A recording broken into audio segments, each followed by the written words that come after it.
Tudo bom, galera? Meu nome é Jorge, sou professor de História e você está assistindo o História com Jorge, que é o canal onde a gente joga videogame e assiste aula de história tudo junto. Bom, na última sexta a gente teve o lançamento do Ghost of Tsushima, um jogo de PlayStation 4 que retrata o Japão feudal do século XIII. O ponto de partida desse game é a invasão mongol ao Japão em 1274, e é exatamente isso que a gente vai discutir hoje. Depois dessa introdução muito curtinha, acho que a fome e a vontade de jogar, vamos fazer o de sempre? Aperta aí seu cinto, então, se segura na cadeira e partiola de história, galera. Fala!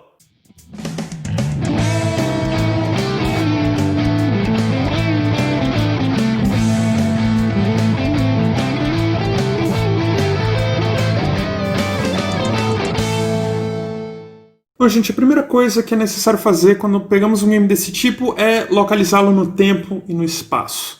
Eu vou tentar fazer as duas coisas ao mesmo tempo, enquanto a gente assiste aí o treinamento do jovem Jin, que é o personagem que a gente controla no jogo, com o seu tio, beleza? Então vamos lá. O game se passa na ilha de Tsushima, em 1274. A gente está falando então dos primeiros anos de Japão feudal. Aliás, a partir de 1185, praticamente um século antes, já dá para falar em Japão feudal, porque a gente já está dentro do shogunato, ou seja, o período onde o chefe máximo do país é ao mesmo tempo um cara que é militar e proprietário de terras. Essa figura, o shogun, ainda deve obediência ao imperador, mas esse imperador vai ter funções muito mais ligadas à religiosidade e ao cerimonial de Estado, então é uma figura mais simbólica de bastidores. Outra questão aqui é que o shogunato, para a gente entender melhor, comparando com alguma coisa que a gente já conhece, se parece muito com a Idade Média Europeia, mas tem ressalvas, certo? Vamos aí. Então a gente vai ter uma sociedade organizada em uma pirâmide com classes sociais muito rígidas e muito bem demarcadas, senhores locais, que são daimyos, né, parece ser o caso aí do tio do Jin, buscando alianças regionais a todo momento. A gente vai ter transmissão de poder político de forma hereditária e o shogun com função militar, administrativa e judicial. A diferença central aí em relação ao modelo feudal clássico é que no Japão o modelo de poder é muito mais centralizado do que na Europa. Prova disso é que os samurais, ao contrário dos cavaleiros, que são nobres medievais, não possuem terras. Beleza? Os samurais ganham o direito de uso da terra, mas não a posse dela. Uma última questão sobre o shogunato é que em japonês a gente usa a expressão bakufu, ou seja, o governo da tenda, ou aquele governo que controla as coisas a partir da tenda ou da casa do shogun. Tem uma camada de simbolismo muito legal aí, porque em campo de batalha, esses generais costumam viver e despachar ordens a partir de uma tenda. E isso vai ser carregado para dentro do governo, altamente hierarquizado, disciplina como um dos valores centrais e tudo mais. E o próprio nome Shogun, galera, tem uma história interessante por trás. A expressão Seitai Shogun, depois encurtada só para Shogun, significa o grande general apaziguador de bárbaros. Bom, e por falar em bárbaros, a gente precisa seguir para o próximo tema, que é a invasão mongol. Os mongóis vão ser vistos pelos japoneses como bárbaros, mas a história, para variar, não é tão simples assim. De um lado, claro, a gente tem atrocidades cometidas pelos mongóis ou por qualquer outro império que a gente quiser ao longo da história.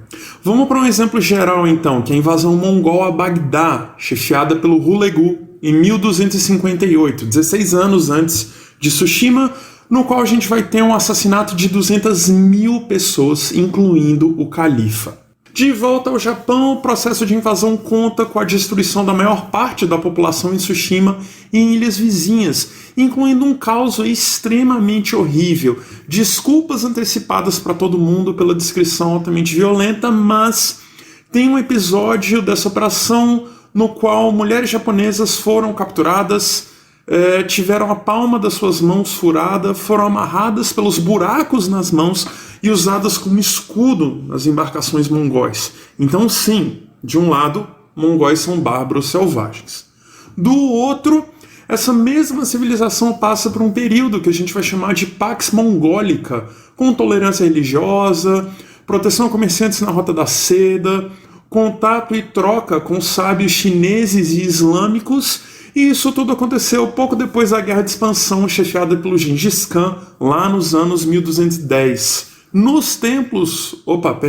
Nos tempos do Kublai Khan, ou seja, aqui no período do nosso game, a gente vai ter direitos femininos interessantes que outras civilizações ainda não chegaram lá. Por exemplo, mulheres mongóis podiam iniciar processos de divórcio, se casar novamente se tornassem viúvas, andar a cavalos e usar calças de couro tal como era feito pelos homens. Então não, talvez os mongóis não fossem tão bárbaros assim. Fica a velha lição dos historiadores de que é necessário ouvir mais de um lado. Até porque para nós aqui no Ocidente, as fontes históricas com as quais a gente tem contato são geralmente de povos que foram atacados e subjugados pelos mongóis. E por falar em fontes, a gente tem que dar uma olhada em um vocabulário específico de época, porque ele também ajudou a construir uma determinada ideia da barbárie mongol. O pessoal da linguística já suspeita da palavra que eu vou tirar do bolso agora, e não podia ser outra senão o Lus, que é a palavra usada pelos mongóis para descrever nação, clã ou tribo. Depois dos contatos mongóis do Batu e da Horda Dourada, em 1236, com aquilo que hoje a gente chamaria de Rússia e o extremo leste europeu, o Lus passou a figurar nos idiomas turco-tártaros como Ordo, que acabou virando para nós em português a nossa Horda. Tal como em Bakufu, o termo original japonês, a gente tem a ideia de um acampamento, uma tenda na palavra Ordo.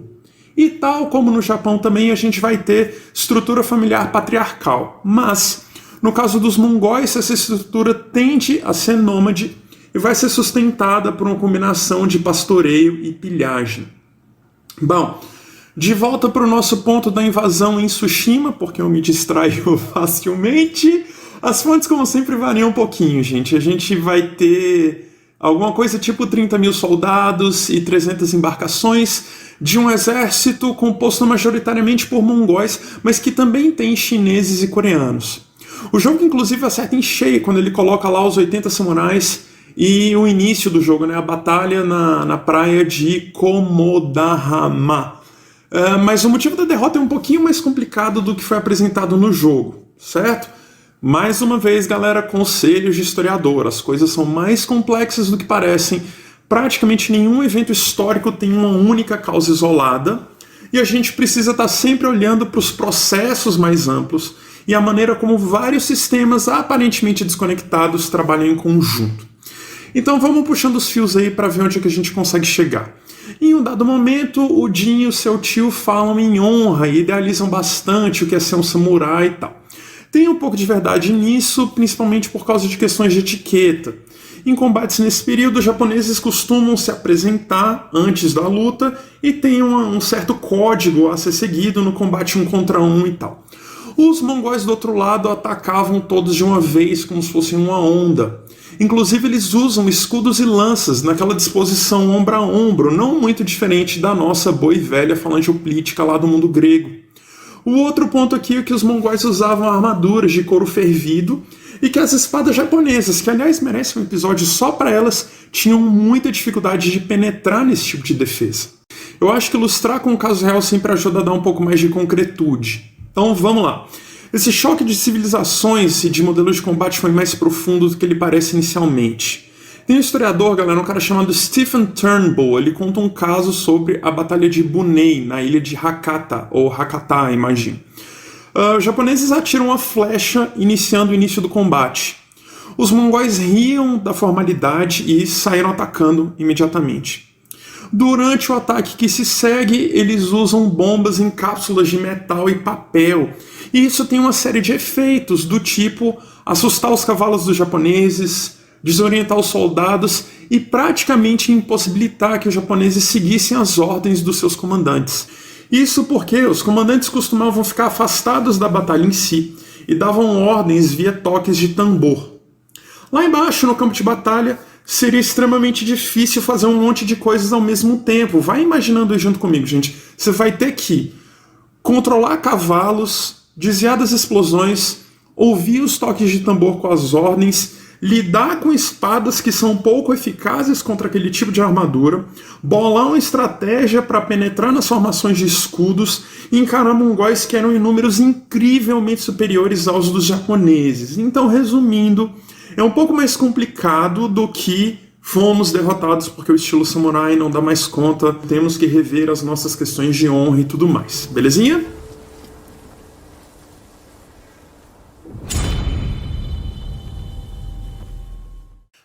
antes da gente fechar, eu queria fazer mais uma referência rápida aí à segunda invasão mongol. Ela acontece em 1281, depois que esses mensageiros vão ser decapitados por japoneses. Dessa vez a gente vai ter uma operação militar muito maior, com cerca de 150 mil soldados entre mongóis, chineses e coreanos. Pro azar desses invasores, esses caras vão ser pegos numa tempestade que afunda a maioria esmagadora dos navios. Sobreviventes foram assassinados pelos japoneses nos dias que se seguiram e no Japão a expressão kamikaze, ou aqui no Brasil kamikaze, literalmente significa o vento divino. E ela é usada para descrever o tufão que se abateu sobre a região. E aliás, como as ligações com a nossa querida Segunda Guerra Mundial existem onde a gente menos espera, kamikaze, é claro, é o nome dado aos pilotos de avião japoneses que vão se jogar geralmente com bombas no colo ali dentro da cabine contra os navios dos Estados Unidos. Fica aí mais um exemplo da propaganda fascista que foi tema de vídeos anteriores aí, glorificando o passado e atualizando no presente em nome daquele passado, daquela nação lendária e tudo mais. Bom, a outra ligação está na operação de desembarque naval mongol, que aliás não teve sucesso e não teve outra do seu tamanho até o desembarque da Normandia, o famoso dia D, lá em 6 de junho de 1944. Aliás, mais um momento de propaganda gratuita aí, tem um vídeo sobre esse evento histórico aqui no canal lá com Company of Heroes. Mas, de volta ao Japão, também tivemos explicações mitológicas para esses tufões. Então, no shintoísmo foi o Raijin, a divindade do trovão que causou a tempestade. Ele é normalmente representado como um Oni, um ser meio monstruoso, com mãos que possuem 3 dedos, que são o passado, presente e futuro. Esse cara toca com martelos uns tambores que fazem som de trovão.